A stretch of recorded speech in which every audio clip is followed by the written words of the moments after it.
Hi Carmen, my name is Allie and I'm the social worker here at the clinic. How are you today? I'm fine, thanks. How are you? I'm good, thanks for asking. So, today, before we get started, I just want to thank you for being here first and foremost.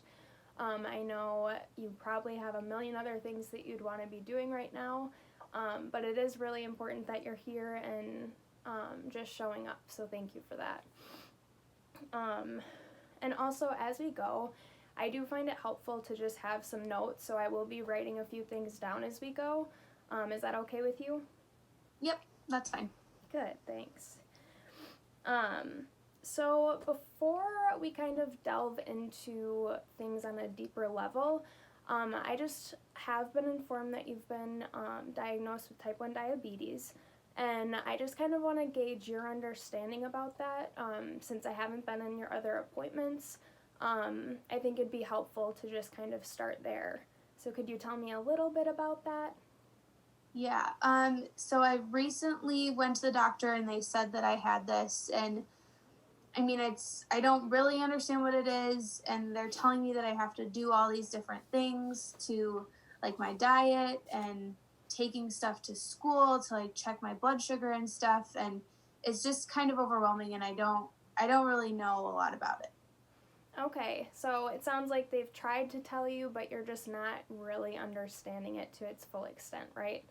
And Yeah. just with all of these things you have to do, I mean, you kind of need a solid understanding before you can actually like follow the instructions, right? Yeah. Okay, so well, I can tell you a little bit more about it, and you can just kind of let me know if that's helpful. So, type 1 diabetes is a chronic condition, and just since it is like the adolescent type, so it's commonly diagnosed anywhere from infancy to late 30s. So, with you being 17, you're obviously kind of in that range. Um, but again, it is chronic, so kind of life lasting. So, you will need to kind of be able to manage it throughout your entire life. So it's definitely important that you kind of have an understanding of the symptoms. Um, so I'll just name a few and you can let me know kind of if the doctors went over this with you. Okay.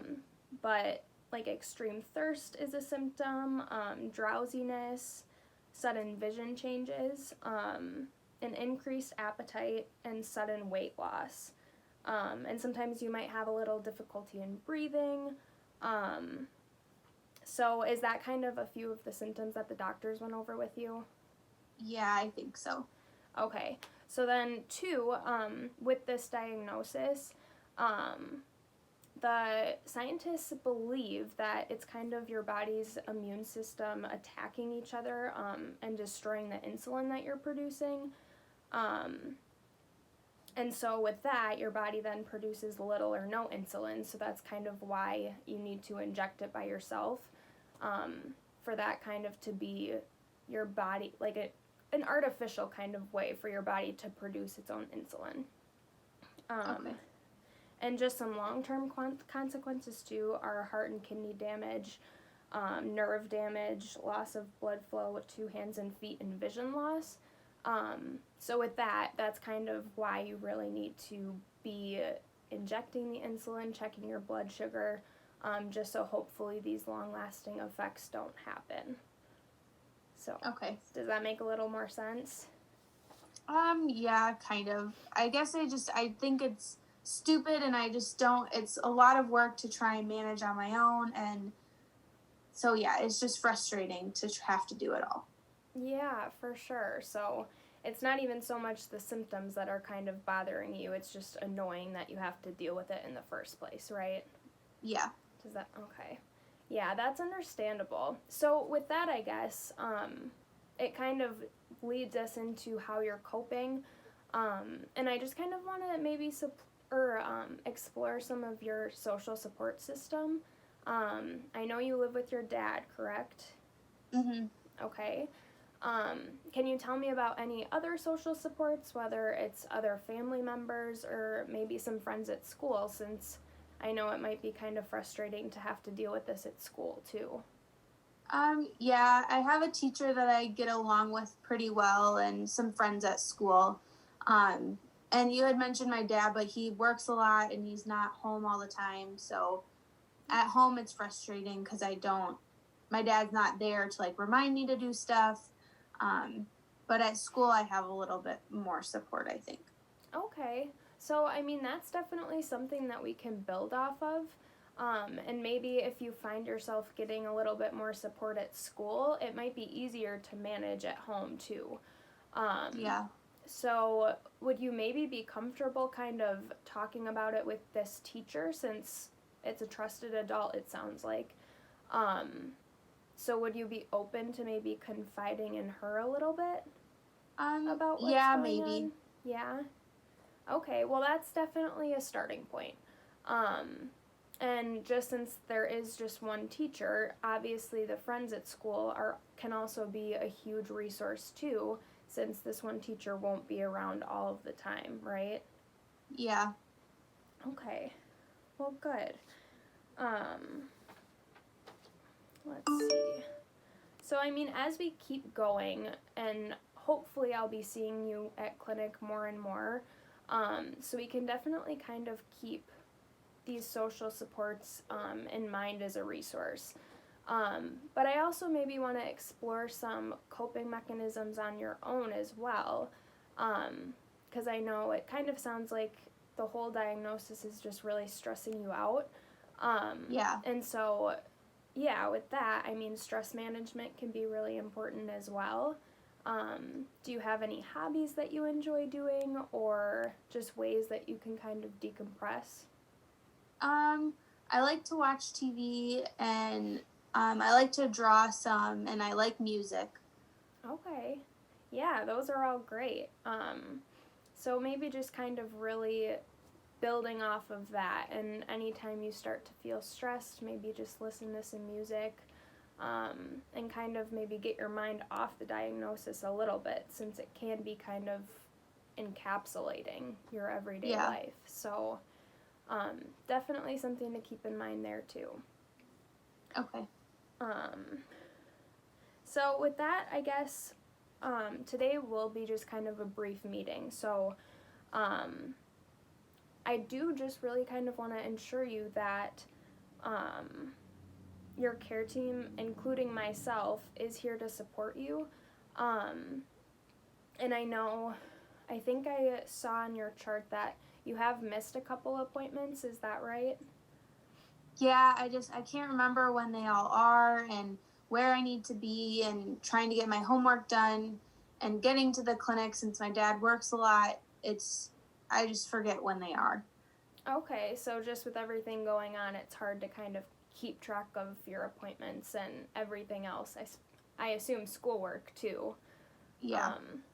Okay, so that can be something we work on moving forward too, just different ways to organize time-wise.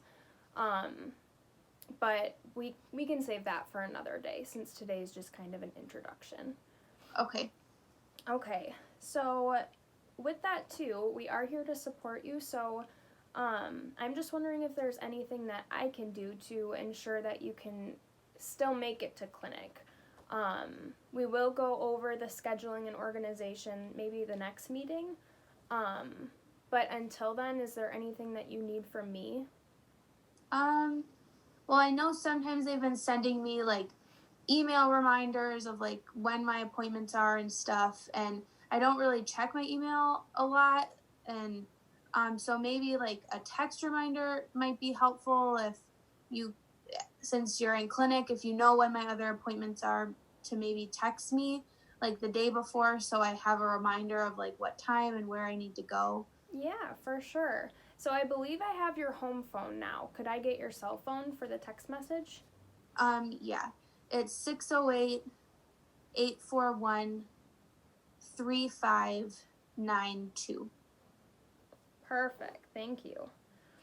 Okay, and I'll also just maybe jot down a few more things.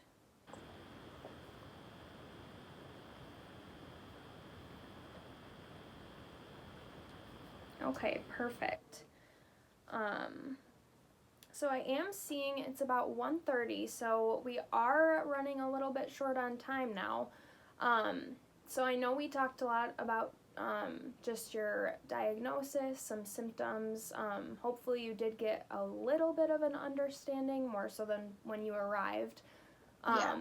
about your diagnosis. But if any questions do pop up for the next meeting, we can definitely delve into those a little bit more. And we touched on your social supports and just different hobbies that you could maybe use to cope with your diagnosis. But again, all of those are things that we can continue to explore. You could kind of really pay attention to what works for you and controlling any stress that you have, and what doesn't, and we can explore other options as we go forward too, okay? Okay. Okay, so with that, do you have any final questions for the day? No, I don't think so. Okay, sounds good. All right, well, with that, I guess I will see you next time. You can make an appointment with the secretary outside, or receptionist, I guess, and we can move forward from there, okay? And I'll text you with that appointment reminder too. Okay. All Great. right. Thank you. Awesome. Yeah, it was great meeting you, Carmen. Nice to meet you too.